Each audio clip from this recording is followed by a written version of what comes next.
पे चले थे। एक इतिहास है चूरू का गढ़।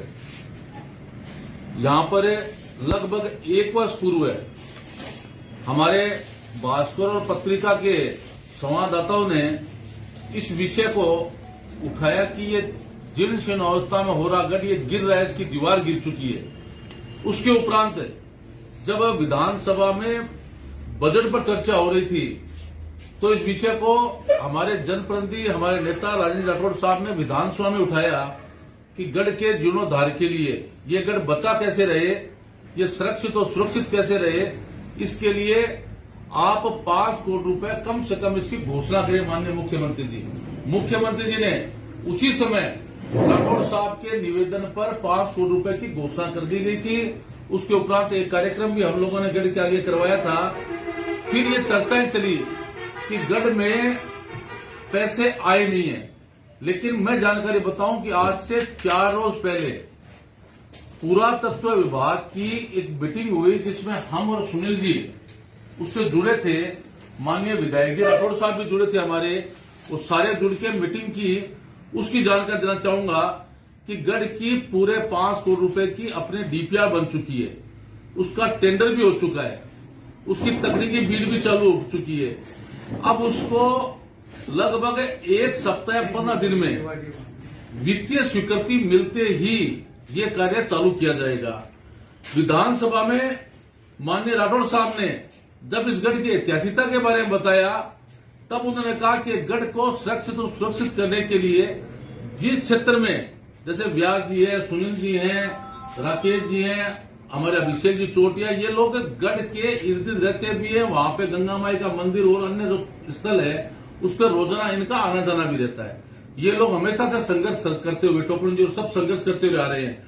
इसलिए जो तकनीकी डीपीआर बनी वो पूरी बन चुकी थी। जिला कलेक्टर, माननीय पुरातत्व विभाग के अधिकारियों ने भी गढ़ का निरीक्षण किया था। उसके उपरांत व्यास जी, सुनील जी, ये सारे लोग एक बार गढ़ का परिसर को देखने गए थे। उसमें जो जो सुझाव आए वो सुझाव हमने पुरातत्व विभाग को भेजे थे। जैसे गढ़ है उसकी ऐतिहासिकता कैसे बने, उसके 8 बुर्ज है, वो बुर्ज सही सलामत रहे, मरम्मत कार्य चले।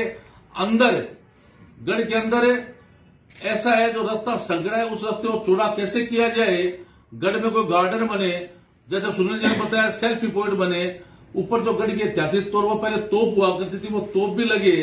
इसको पूरे को गढ़ को एक पर्यटन क्षेत्र बनाने के लिए जो पैसा है उसमें आम जो संस्था है हमारी है सांस्कृतिक धरोहर संरक्षण समिति, उसके सारे सदस्य लग के इसको एक मूर्त रूप देने में काम कर रहे थे।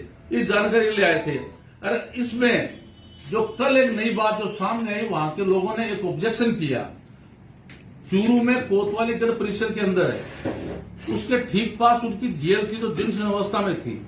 अब पुलिस विभाग ने उस जगह के कोतवाली के ठीक पास अपनी नई कोतवाली निर्माण कर रहे हैं। आप स्वयं भी जाके देखें, हमने भी उसकी फोटो लेके आए हैं। उसका कुछ हिस्सा गढ़ का उसको तोड़ा गया है, जिसकी फोटो वायरल आपको सबको भेज देंगे। तोड़ा गया है, उसके बाद में कोतवाली बन रही है। कोतवाली भी जब ठेकेदार से संपर्क किया, जब वहां के कोतवाल साहब संपर्क किया तो उन्होंने बताया कि कोतवाली 3 मंजिला बिल्डिंग बनेगी। वहां के जो लोग हैं इस गढ़ को बचाओ और चूरू शहर के जो पत्रकार बंधु लोग हैं, 3 मंजिल इमारत बनने से गढ़ की ऐतिहासिकता पर एक तो फर्क पड़ेगा कि वो दूर से दिखेगी इतनी ऊंची बिल्डिंग, इसलिए वो बिल्डिंग की ऊंचाई कम होनी चाहिए।